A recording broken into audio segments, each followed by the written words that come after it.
성부와 성자와 성령의 이름으로 아멘. 안녕하세요. 오늘은 그 사제들이 대축일 때 하는 그 찬미가인데요. 시편 63편입니다. 이 시편을 잘 읽고 좀 외워서 묵상해 두면 좋을 것 같아요. 시편 13장 주님을 목말라 하는 영혼입니다. 하느님 내 하느님 당신을 애뜻이 찾나이다. 내 영혼이 당신을 목말라나이다. 물기 없이 마르고 메마른 땅 이 몸은 당신이 그립나이다. 당신의 힘 영광을 우러러 벗고자 이렇듯 성소에서 당신을 그리나이다. 당신의 은총이 생명보다 낫기에 내 입술이 당신을 찬양하리다. 이 목숨 다하도록 당신을 찬양하며 당신 이름 부르며 두 손 치올리리다. 비계인 듯 기름인 듯 당신으로 내 흐뭇하고 내 입술 흥겨웁게 당신을 노래하리이다. 잠자리에 들어서도 당신의 생각, 밤샘을 할 때도 당신의 생각, 내 구원은 바로 당신이시니 당신 날개 그늘 아래 나는 마냥 좋으니이다. 내 영혼이 당신께 의지하올 때 이 몸을 바른 손으로 붙들어 주시나이다. 아멘. 시편 63편입니다. 이제 그 행복에 대해서 좀 이야기하고 있는데요. 그 행복은 내가 어떨 때 행복한다고 자기 나름대로 행복에 대한 이론에 따라서 참된 행복으로 가느냐, 그렇지 않느냐는 것이 결정돼요. 인간은 이성을 가졌기 때문에 다른 비이성적인 동물과는 우리 행복론이 다릅니다. 다시 한번 상기시키지만 행복하는 비결은 시간 관리를 어떻게 하느냐. 그래, 여행하고 운동을 하면 가장 좋은 행복 관리가 된다. 시간 관리를. 그럼 돈 관리는 어떻게 하느냐 이게. 존재와 소유에서 내가 소유를 적어도 행복을 위해서 사용하느냐 아니면 소비를 위한 소비를 하느냐. 소비가 내 재물이 나를 지배해서 그 재물신을 섬기고 있는지는 우리 한번 생각해. 내가 소유하는 것을 내 존재를 소유에 가버려서 오히려 내 소유에 지배되고 내 존재는 종이 되어버리는 현상. 이것을 우리가 하지 말아야 할 것 같아요. 사람과의 관계는 그 어떤 관계를 가져야 하는가. 이거 그 하나 시간 관리나 돈 관리나 사람 관리나 또 공간 관리에 대해서 구체적으로 이제 객관적으로 행복에 대해서 설명을 하고 그 다음에는 시간과 그 관계에 대해서 이야기하고 돈 관리하고 사람 관리 이런 것을 더 구체적으로 이야기할 것이에요. 근데 지금은 그 심리학적인 면에서 연구되어지는 행복론에 대해서 이야기하고 있는 것입니다. 근데 지난번에까지 그 시간 관리, 돈 관리에 대해서 조금 이야기했고요. 이제 조금 더 나아가기로 하고 그 최고의 행복의 활동은 걷기고 여행하면서 여행이 최고의 그 행복의 비법이라는 거예요. 그래 여행을 하면은 어떻게 하냐? 걷고 놀고 또 말하고 이야기하고 먹고 즐긴다는 거예요. 그리고 경험을 쌓는다는 거예요. 그래서 여행은 걷기, 먹기, 말하기, 놀기, 행복의 이제 종합센터라고 볼 수 있다는 것입니다.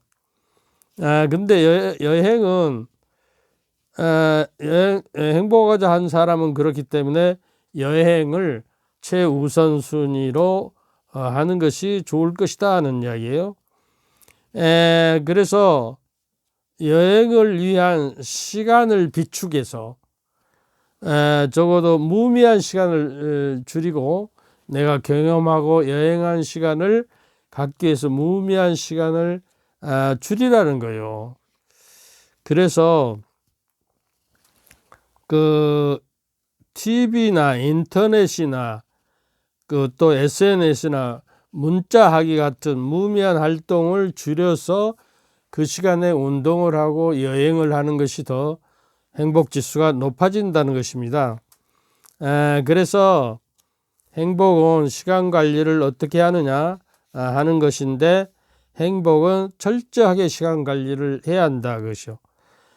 가능하면 그 디지털 다이어트라고 해서 그 디지털 하는 것에 대해서 좀 줄여라 그 말이에요. 웹툰이나 뭐 이런 것 잘 보지 않는 거죠. TV 시청 시간이 늘어나면 늘어날수록 우리는 바보 상자가 되고 행복을 빼앗기는 그렇게 많이 행복을 주지 못한다고 해요. 그러니까 행복감을 주지 않는 일들의 시간을 줄이고 행복감을 주는 일들의 시간을 늘린데, 그거는 운동이나 여행하는 것이다 하는 것을 이제 여러 번 이야기했죠. 그러기 때문에 일상을 잘 설계하는 것이 행복의 비결이다. 일상의 시간을, 사실은 우리가 시간은 하느님께서 주신 우리에게 선물이고 그 시간 안에서 하나님을 만나는 장소라고 해요. 시간이야말로 우리 인생이에요. 내 안에 시간이 없어지면 인생이 끝나고 생명이 끝나는 것이죠. 시간은 생명과 같은 거예요. 그래서 생명을 아끼듯이 시간을 아껴서 정말로 일상을 하루하루를 보내는 것이 좋을 것이다는 이야기입니다. 그리고 이제 여행이 행복감을 주는 이유가 지난번에 이야기했죠. 좀 벗어나고 좀 떨어져 보는 경험. 그 아무리 그 귀중한 사람이라도 좀 떨어져 보고, 또 부부관계도 이렇게 좀 떨어져 보고 이렇게 멀리 해보는 저게가 있어야 더 상대를 알게 되고 또 행복감을 준다는 거예요. 그러니까 집에서 그 부인이 친정에 가서 맨날 며칠 있으면 너무나 자유스럽고 행복하다고 남자들도 그래요. 그리고 부인들도 남자들이 어디 뭐 여행 가거나 출장 가면 너무 행복하고 자유스럽다고 그러죠. 행복은 다음에도 이야기하지만 그 자유와 유능함과 관계를 잘 맺는 3종 세트가 들어가야 한다는 거예요. 그런 게 그 건강의 3대 요소가 탄수화물이고 또 단백질이고 지방이듯이, 행복도 자유와 또 그 영혼의 3대 영양소가 자유와 유능함과 관계란, 이건 좀 다음에 가서 자세히 설명하기로 하고요. 그래서 돈과 행복은 비례하는가, 돈을 어떻게 써야 행복하는가 하는 이야기예요. 그 소유냐 존재냐 하는 그 사회심리학 개척자 에릭 프롬이라고 소유와 존재라는 그 having and 그 being이라는 그 책이 있습니다. 거기에 보면은 그 소유적인 실존 양식을 가는, 소유하고 그 낭비하고 소유물을 많이 간직하기 위해서 재물을 쌓는 데에 자기의 인생의 목적을 두며 현대 문명의 재앙으로 본다고 말이에요. 이게 그 텔레비만 틀어놓으면 광고가 쏟아지게 나오잖아요. 그래서 우리를 현혹하거든요. 그 소비 지향적으로 삶을 바꾸라 그러고 늘 우리에게 그 저기를 합니다. 그러니까 이 소유적인 삶을 사는 사람은 오히려 현대 문명의 재앙의 길로 가고 있다는 것을 말해주고 있습니다. 그러니까 우리가 소유물을 위한 시간을 소비하느냐, 또 체험을 위한 소비를 하느냐. 내가 돈을 쓰는 때 소유물을 갖기 위해서 그 돈을 쓰느냐, 아니면 경험을 갖기 위해서 돈을 사용하느냐, 어떤 것이 크고 더 오랜 행복감을 주느냐는 이야기예요. 그 원인은 경험을 위한 소비는 그 사람이요, 인간이라는 거, 사람 인자도 이렇게 시옷자처럼 등을 맞대고 있는, 둘이 같이 있어야 인간이 돼. 인간이 사람이 되는 거예요. 혼자는 사람 인자를 못 써요.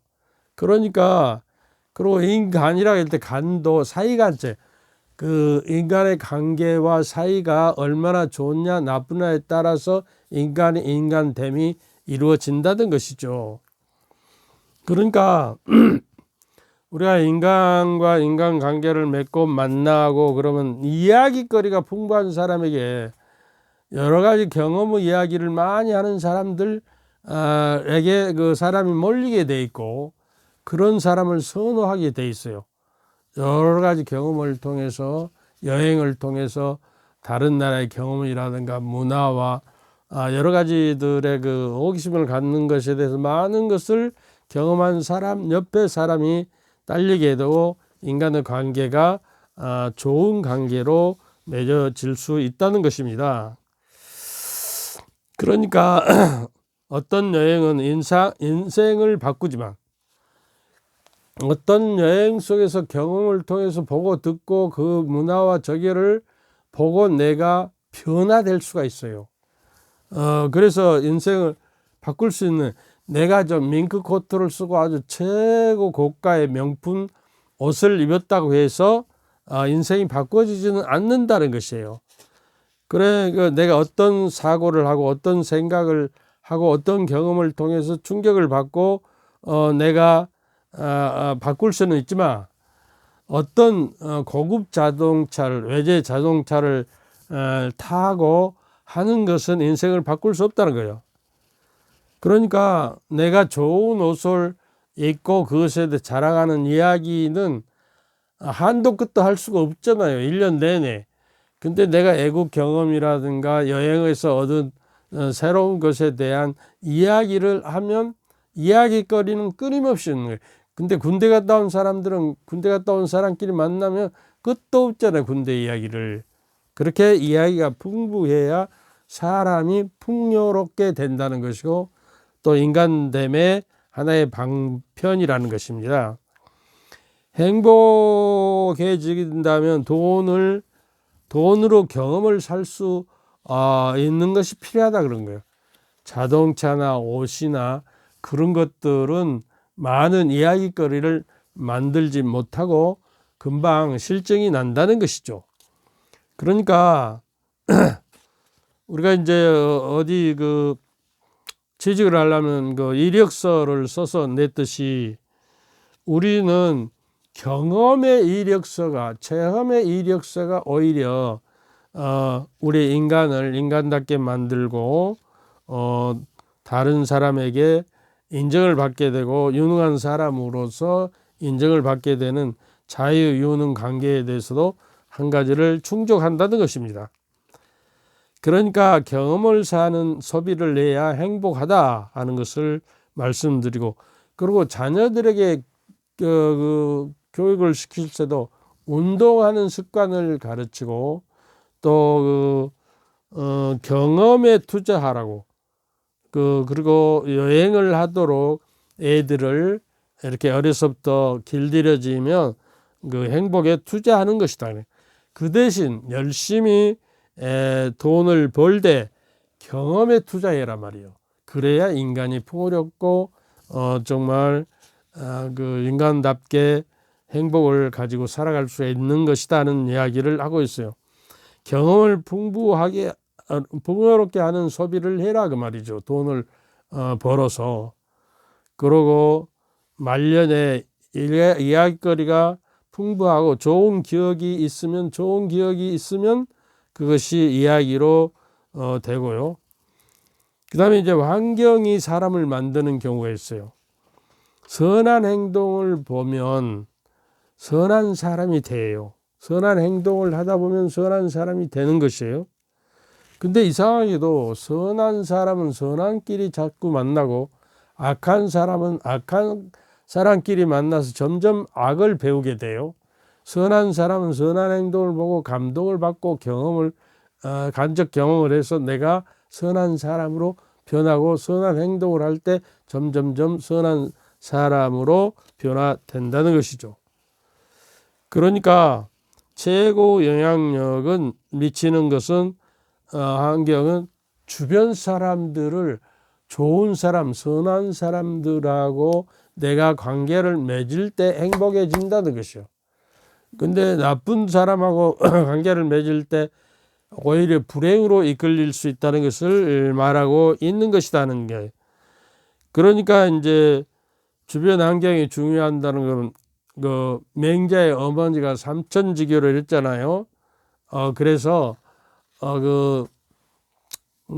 시장터에 가니까 장사하는 걸 흉내내고 그러면 이제 공부방 옆으로 이사를 가니까 공부를 하게 됐다는 거죠. 금묵자흑. 그러니까 검은 묵을 가까이 하면 자기 몸에 검게 된다는 것이요. 그리고 근주자적이라고 내가 붉은 물감이 있는데 가까이 가면 내가 붉게 물든다는 것을 말해주고 있습니다. 조금만 더 합시다.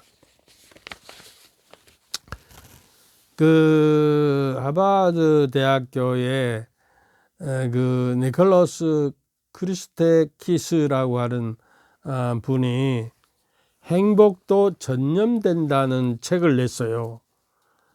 우리가 웃음도 전염되잖아요. 저 멀리서 킥킥 웃는데 무슨 내용인지 모르고 이게 전염돼서 온 반이 킥킥거리고 웃지 않아요. 그래서 우리가 마치 하품을 옆에서 하면 나도 하품이 나오는 거 이상합니다. 전염이 돼요. 사회적 관계의 놀라운 힘이 바로 이 행복도 전염되기 때문에 3대 영향을 준다고. 1단계, 2단계, 3단계인데 내가 행복하면 친구가 행복하고 2단계 또 친구의 친구가 행복해진다는 거예요. 내 친구가 행복하면 내가 행복하게 되고 내 친구도 또한 행복해지는 그러한 전념적인 관계를 유지한다는 것입니다. 이것이 이제 분석을 해본 결과 불행한 사람은 불행한 사람끼리 각각 무리를 지우고요. 불행한 사람은 사회적인 관계가 없어요. 끊어져 버립니다. 근데 행복한 사람, 친구가 행복할 경우, 친구가 행복할 경우, 내 친구는 15% 행복 지수가 높아지고요. 또 친구의 친구가 행복할 경우가 10% 증가되고, 또 친구의 친구가 행복할 경우 3단계 행복할 확률이 이제 점점 떨어져 멀리 갈수록 6%가 정말 상승 효과를 가져온다는 것이요. 그러니까 문제는 행복한 사람을 사귀고 행복한 사람과 관계를 맺는 것이 중요하다. 그러니까 우리가 사회적인 친구를 많이 만나면 사회적으로 끌려가요. 근데 믿는 사람끼리 하면 하느님의 진리도 이야기하면서 점점점 하느님께로 이렇게 그러니까 세속을 사랑하는 사람에게는 하느님의 사랑이 그 사람에게는 없다 이런 이야기를 요한 1서에서는 말하고 있거든요. 그래서 행복하자고 한다면은 행복한 사람 옆에 머물러라. 행복해지는 가장 효과적인 방법은 좋은 사람과의 만나무 관계다. 올바른 관계를 맺는 것이다 하는 이야기예요. 우리가 신앙생활도 그렇잖아요. 이웃 관계를 올바른 관계, 좋은 관계를 맺고 또 하느님과의 관계도 올바른 좋은 관계를 맺을 때 의화된다고 그래요. 성화돼 거룩하게 되는 거예요. 그래서 우리는 좀 세속적인 것에 물들지 않게 해서 가능하면 신앙인들하고 함께 어울리고 만나는 것이 효과적이다 하는 이야기예요. 그래서 나의 친구를 위해서 내가 행복해져야, 내 친구가 행복하기 위해서는 나도 내가 행복할 때 친구도 바로 내 친구도 15% 행복해진다고 그러잖아요. 그래서 주님을 위해서 내가 행복해져야 또 다른 신앙인들도 행복해질 수 있다는 결론이 되는 것이에요. 나의 주변에 선한 영향을 주는 것이야말로 행복해지는 방법이에요. 내가 선한 기운을 남에게 주면 남도 선해질 뿐만 아니라 나도 행복해지는 비법이 된다.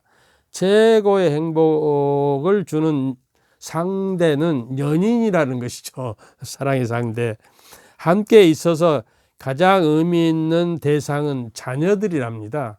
자녀들과 함께 있을 때 행복하고 의미를 준다고 그래요. 행복감을 주는 사람은 그렇게 패밀리, 프렌드, 2F예요. 패밀리, 가족, 그 다음에 친구, 프렌드.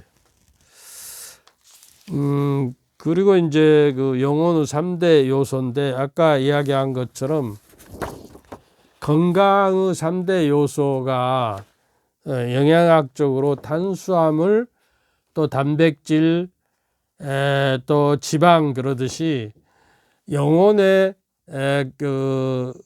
건강 3대 요소는 자유, 유등, 관계라는 거예요.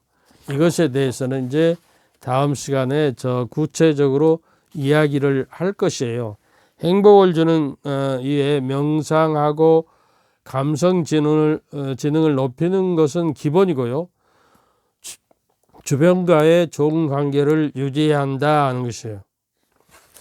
여기까지 하고 또 다음 시간에 해야 할 것 같아요. 너무 오래 하면 지루해 하니까요. 그런데 요새 내가 뭡니까? 이석증이라고 도리 평행석이 있는데 그것이 이렇게 돌아다녀서 머리가 어지럽고 그래서 이 유튜브 방송도 오래 지속할 수 있는지 내 생각에는 내가 하는 때까지 계속 죽을 때까지 하려고 그러는데 건강이 허락할지 모르니까 여러분들도 기도해 주시기를 바라고 저도 여러분들을 위해서 항상 기도합니다. 미사 때 기억하고요.